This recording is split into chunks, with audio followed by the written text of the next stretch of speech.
করছি 1 নং উপজেলা ইউনিয়ন বিএনপি যুগ্ম সাধারণ সম্পাদক জনাব ইলিয়াস হোসেন লাবলুকে।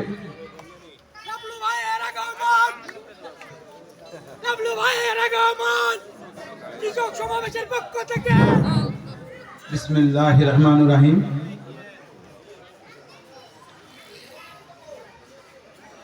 আমি বক্তব্যের শুরুতেই 5ই আগস্ট বাংলাদেশ দ্বিতীয়বার যাদের রক্তের বিনিময়ে স্বাধীন হয়েছে, এই স্বাধীনতা অর্জন করতে গিয়ে যে সমস্ত বীর সেনানী তাদের জীবন দিয়েছে তাদের আত্মার মাগফিরাত কামনা করি এবং যারা আহত হয়েছে তাদের জন্য আল্লাহর কাছে দোয়া করি অতি শীঘ্র যেন আল্লাহ তাআলা তাদেরকে সুস্থ করে দেয়।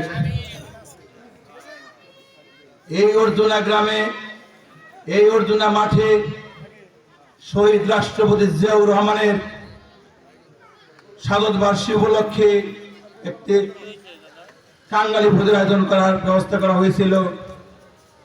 যে সমস্ত আওয়ামী দুর্বৃত্তরা সেদিন প্রশাসনের মাধ্যমে আমাদের সেই কাঙ্গালি ভোজকে ভণ্ডুল করার জন্য বিভিন্ন ধরনের অপকর্ম করেছিল, সেই সমস্ত কুলাঙ্কার রাজকে কোথায়? আজকে তারা কোথায়? অনেক বড় বড় কথা হয়েছে এখানে, কিন্তু আজকে চোরের মতো পালিয়ে বেড়াতে হচ্ছে তাদের কুকর্মের জন্য। আজকে 1 নং অর্জুনা ইউনিয়নের কৃষক দলের সমাবেশ উপলক্ষে আজকে সবার সম্মানিত সভাপতি উপস্থিত, ভুয়াপুর উপজেলা কৃষক দলের নেতৃবৃন্দ, ভুয়াপুর থানা যুব দল, স্বেচ্ছাসেবক দল, ছাত্র দল, অঙ্গ সংগঠনের নেতৃবৃন্দ, অর্জুনা ইউনিয়ন বিএনপি নেতৃবৃন্দ এবং বিভিন্ন অঙ্গ সংগঠনের নেতৃবৃন্দ উপস্থিত, অর্জুনা ইউনিয়নের বিভিন্ন ওয়ার্ড থেকে আগত কৃষক দল, ছাত্র দল, যুব দল, অন্যান্য অঙ্গ সংগঠনের নেতৃবৃন্দ সকলকে জানাই অর্জুনা ইউনিয়ন বিএনপির পক্ষ থেকে সংগ্রামী সালাম এবং শুভেচ্ছা। ভাইয়ের আমার, আজকে আমরা এখানে সমবেত হতে পেরে নিজেকে অনেক ধন্য মনে করছি, কারণ এই পরিবেশ আমাদের মাঝে ছিল না।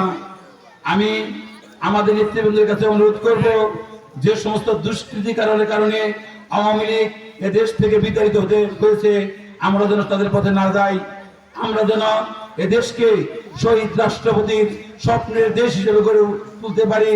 এজন্য সকলে ঐক্যবদ্ধ হয়ে এদেশকে গড়ে তুলব।